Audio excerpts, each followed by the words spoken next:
In the realm of scientific inquiry, cosmology stands as a profoundly mystifying subject. The expanse of the cosmos, with its vastness stretching beyond our comprehension, leaves us grappling with profound uncertainty regarding the depths of deep space. A wide array of thinkers, spanning from meticulous scientists and erudite physicists to ardent space enthusiasts, each harbor their own unique conjectures as to the mystifying nature of the universe. These hypotheses traverse the spectrum of imagination, from the concept of superfluid spacetime to the fascinating realm of the simulation theory, and the audacious notion of the big splat. These ideas, far from adhering to conventional wisdom, venture into the extraordinary and the surreal. In today's video, we'll be exploring some of the most outrageously bizarre theories about the universe. Most of the theories you hear about the universe and space come from great physicists, scientists, or even astronomers. But here's one right from a philosopher for you. There is a theory that our entire universe might not actually be what it seems. The idea of simulation theory can be attributed to the prominent Oxford University philosopher Nick Bostrom. In his paper aptly dubbed, "Are You Living in a Computer Simulation?" Bostrom proposed that we could be virtual beings living in a computer simulation. If so, this simulation would most likely create perceptions of reality on demand, rather than simulate all of reality all the time. Much like a video game optimized to render only the parts of a scene visible to a player. Hollywood has jumped on this idea and explored the topic further with movies like The Matrix. The most memorable thing about the Matrix series is the thought-provoking question it asks about the true nature of reality. What if all we experience in life is simply a simulation? Though the theory might seem a tad outlandish, it's actually quite popular, and there are many philosophers who take the idea very seriously. The scientific world, on the other hand, does not accept this explanation, and until there can be a true test of the scientific theory, it will remain in the realm of science fiction. I wonder what Keanu would have to say about it. We have a city to burn. One new theory suggests that spacetime is actually a superfluid substance flowing with zero friction. Spacetime, they say, can be understood as a superfluid composed of fundamental objects that we haven't been able to discover yet. Here, particles would travel through spacetime just like waves in the ocean, and the laws of fluid mechanics would be at work as waves travel through a medium. They begin to lose their energy over time, which, according to this theory, is what would happen if photons traveled through this superfluid spacetime. A good example would be the Crab Nebula, the supernova remnant at a distance of 6,500 light-years from the Earth. It emits high-energy X-ray and gamma-ray light, and by the time this light reaches our telescopes, the energy should have dissipated owing to the liquid properties of spacetime. But so far, the observations have shown no such effect. If it turns out that spacetime really is fluid, then it would be a very special liquid indeed, though the theory is unlikely. If it were proven to be true that spacetime is a superfluid where photons of varying energies at different speeds dissipate over time, it could mean that relativity does not hold in all situations, and we can only imagine the theoretical physicists out there going absolutely berserk. Currently, the spacetime superfluid theory doesn't have a lot of supporters, but then again, neither did Einstein in the beginning. Charles Fourier was not only a well-known left-wing political theorist, but he was also a quite strange cosmological theorist. He had a fascinating theory on why the planets continue to orbit the sun, and spoiler alert, it's not gravity. He honestly believed that it was passion and love that kept these planets so close. Charles postulated that the planets, moons, and stars may be viewed as living animals with sensations similar to ours: sight, touch, and taste. They all appear to be highly passionate and in love with each other, and he even said that the eclipses were produced by the sun and moon engaged in a conjugal embrace. He went on to say that they even reproduce like animals. The heaps of planets are actually their genitals. The north was the male genitals, and the south was the female genitals. The planets each emit an aroma in order to lure other planets and stars to themselves. This scent, he claims, would lead the planets to orbit the sun and the satellites to orbit their parent planet like lovesick puppies. Of course, the hypothesis is not widely accepted in the field of cosmology, because it is far too strange, even for space. But it's an intriguing take on trying to understand the solar system. You may have encountered the eerie photograph captured on the Martian surface, seemingly depicting a collection of human-like visages. The original image was acquired by NASA's Viking 1 orbiter in the monochromatic tones of grayscale back in the year 1976.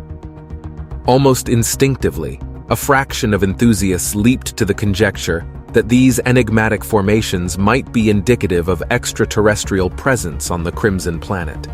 After all, who else but beings from beyond our world would conceivably leave such countenances etched into the Martian terrain? In the wake of this photographic revelation, a prevailing hypothesis emerged, one that posited the existence of these elusive aliens actively orchestrating clandestine encounters with our species. According to this notion, these celestial visitors were ceaselessly contriving methods to disseminate tangible traces and substantiation of their existence, all while we, as humans, lagged in our discernment of these cryptic cues. The image in question garnered the sobriquet, "the face on Mars," a nomenclature stemming from its peculiar semblance to a human countenance, an aspect that indeed imbued it with an eerie quality. Further fanning the flames of speculation, the renowned conspiracy theorist Richard Hoagland ventured beyond the mainstream conjecture, ardently asserting that the image unequivocally represented a visage of non-human origin. This photographic evidence, encapsulated within the region known as Cydonia, emerged as a pivotal linchpin for those yearning to affirm the existence of life beyond the confines of our home planet. Hoagland's audacious supposition postulated the presence of an ancient civilization that had once colonized the Martian realm, with the countenance serving as tangible evidence of an extraterrestrial city concealed within Cydonia's bounds. Even as humanity persists in its quest for viable habitats beyond the Earth, with Mars emerging as a prime candidate, it appears that in this particular scenario, these hypothetical extraterrestrial entities had anticipated our endeavors by many strides. Regrettably, this tantalizing theory met a swift demise at the hands of NASA. The release of color-enhanced images unveiled the ostensibly enigmatic visages to be naught more than optical illusions, products of modest geological features. Despite this debunking, proponents, including Hoagland, continue to harbor suspicions that NASA may have manipulated these visual records, shielding the veritable truth from our discerning gaze. Within our expansive solar system, there exists a speculative notion known as the Planet X theory, propounding the existence of a colossal yet unnamed celestial body. It is crucial to note that this hypothetical planet has not secured the imprimatur of the scientific community.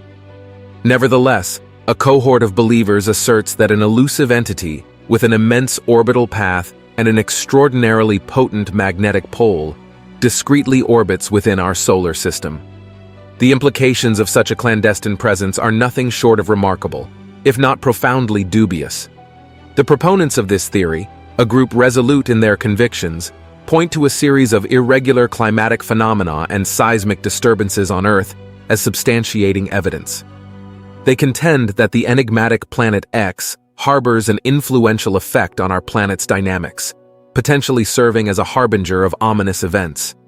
Among the catastrophic scenarios envisioned by these adherents are a forthcoming magnetic pole shift, the initiation of another ice age, or the onset of cataclysmic earthquakes. Adding intrigue to this speculative narrative, some theorists posit that clandestine government organizations privy to the existence of Planet X are orchestrating a campaign of secrecy. They purportedly exert control over observatories, compelling them to maintain vigilant surveillance of this celestial enigma, all in an effort to forestall widespread panic. Allegedly, these agencies pledge to divulge pertinent data only when the imminent threat becomes unequivocal.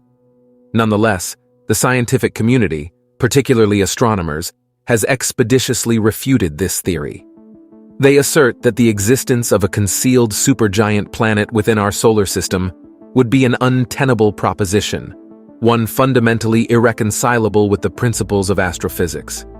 Even amateur astronomers and dedicated stargazers, who now wield increasingly sophisticated telescopic apparatus, have failed to corroborate the existence of such a colossal anomaly. Their vigilance and collective efforts have hitherto unearthed no substantiating evidence to substantiate the Planet X hypothesis. Saturn, with its abundance of satellites, holds a fascinating secret within one of its more famous moons, Lapidus. Lapidus has drawn attention due to its striking resemblance to the infamous Death Star from the Star Wars franchise, particularly a large crater on its surface that mirrors the fictional weapon's super laser focus lens. The Death Star, a planet-killing machine, is renowned for its ability to destroy entire worlds with its super-powerful laser. This uncanny resemblance has led to wild speculations, including a published article claiming that Lapidus might not be a natural moon, but rather a massive artificial construct created by extraterrestrial beings. The article cites a 2004 photo taken by NASA's Cassini spacecraft as evidence. In the image, a distinct line encircles the satellite's equator, reminiscent of the equatorial trench on the Death Star, housing its battle stations, engines, thrusters, and docking bays. While this theory is intriguing, the reality is far less sensational. Further examination reveals that the line is composed of plain rock and ice, debunking the notion of advanced alien technology.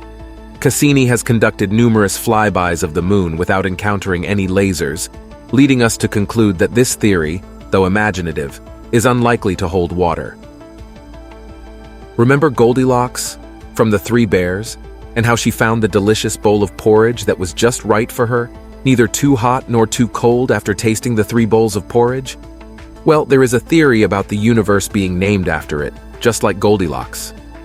Earth seems to be the planet that seems to be just right for sustaining life. Some would argue that there are other close contenders like Mars or the moons of Jupiter or perhaps even Venus, but nothing really is quite like planet Earth from the temperature landscape atmosphere, abundance of water and distance from the sun. Scientists refer to this as the anthropic principle, but in his book Paul Davies calls this the Goldilocks enigma, which refers to the fact that all the physical laws that govern the universe are just right for the development of life. This is something that science just can't seem to explain, with many arguing that this is where religion and God comes in.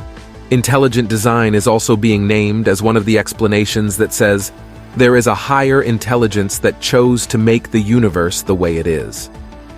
One day, the world will go completely dark and be a huge void of, well, nothing.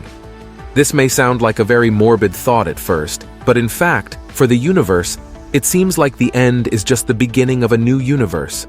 According to one theory, everything in the universe is just in one big, repeated cycle, and when the world goes dark and void, it will give birth to a whole new universe. This theory ties into the brain world theory and suggests that this is what happens when one cold and empty brain collides with another one, and if given enough time, it's actually bound to eventually do just that. Cosmologists Neil Turok and Paul Steinhardt believe that such a collision will generate a massive amount of energy that would be enough to create a whole new universe. This is what they are calling the ekpyrotic theory. It was only more recently dubbed as the Big Splat by physicist Michio Kaku. There is no telling if this theory is true and when it could take place. Whether an intelligently designed simulation or a cosmic love affair, let's enjoy all the wonders of the universe as it is. So tell us, what's the craziest theory you've ever heard about the cosmos? Let us know in the comments. Don't forget to smash that like button and subscribe for more videos like this. Thanks for watching. We'll see you next time.